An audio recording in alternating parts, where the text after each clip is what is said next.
بچوں کی ذمہ داری والدین کے لیے،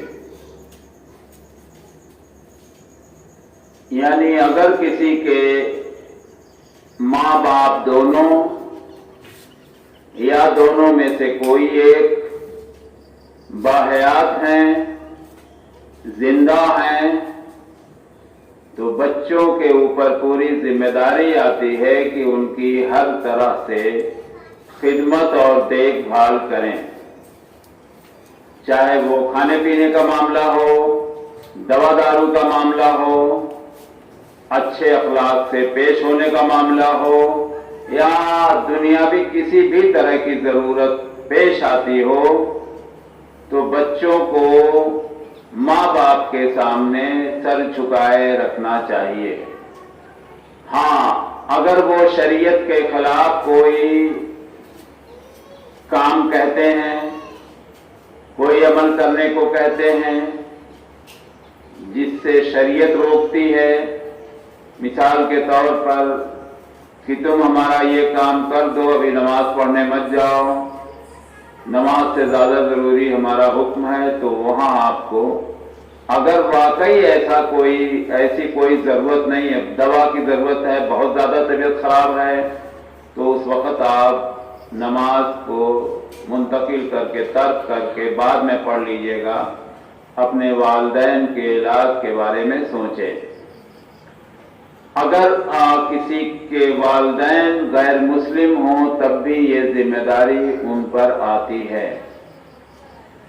اب ایک اس میں بدلاؤ آتا ہے، خاص طور سے اس وقت جب بچوں کی شادیاں ہو جاتی ہیں۔ بچوں کی شادیاں ہو جاتی ہیں تو ظاہر سی بات ہے بچوں کے سامنے بھی دو مسئلے کھڑے ہوتے ہیں۔ اس کی ذمہ داری بیوی کے لیے بڑھ جاتی ہے۔ بیوی کے لیے صرف اور صرف شوہر ہوتا پورا خاندان، لیکن خاص طور سے اس کا اپنا شوہر ہوتا۔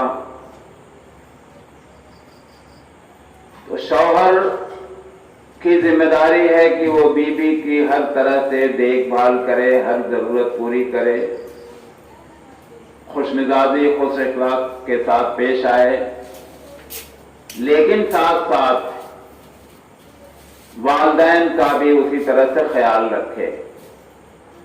اب اگر کوئی بہو کمپلینٹ کرتی ہے، شکایت کرتی ہے کہ تم ہم سے زیادہ اپنے والدین کو چاہتے ہو، تو یہ سوال اس کا غلط ہے۔ شوہر کی اور بیوی کی محبت الگ ہے، بچے کی اور ماں کی محبت الگ ہے۔ ماں کا رشتہ سب سے بڑا ہوتا، والدین کی ذمہ داری، والدین سے جو رشتے ہیں بچوں کے وہ الگ ہیں، ان کی محبتیں الگ ہیں، اور بیوی سے جو شوہر کا لگاؤ ہے، شوہر سے جو محبت ہے وہ علیحدہ ہے۔ بیویوں کو خود چاہیے کہ وہ اگر ان کا شوہر اپنے ماں باپ کی دیکھ ریکھ نہیں کرتا تو ان کو اس کے لیے ابھاریں۔ کیوں؟ کہ اگر وہ خود اپنی ترقی چاہتی ہیں اور اپنے بال بچوں کی ترقی چاہتی ہیں تو والدین کی دعا کے بغیر یہ ناممکن ہے، ناممکن ہے، ناممکن ہے۔ اللہ تبارک تعالیٰ نے اور جناب محمد مصطفیٰ صلی اللہ علیہ وسلم نے پوری قوم کو اس پہ ابھارا۔ اللہ تبارک تعالیٰ نے اپنی اطاعت کے بعد نبی صلی اللہ علیہ وسلم کی اطاعت اور والدین کی اطاعت کا حکم دیا۔ اب آپ سوچئے کتنا بڑا درجہ ہے۔ اللہ کے نبی صلی اللہ علیہ وسلم کا فرمان ہے، ماں کے قدموں کے نیچے جنت ہے۔ اب کون بدنصیب ہوگا جو ماں باپ کو پا کر ان کی خدمت کر کے اپنا مقام جنت میں نہ بنا لے۔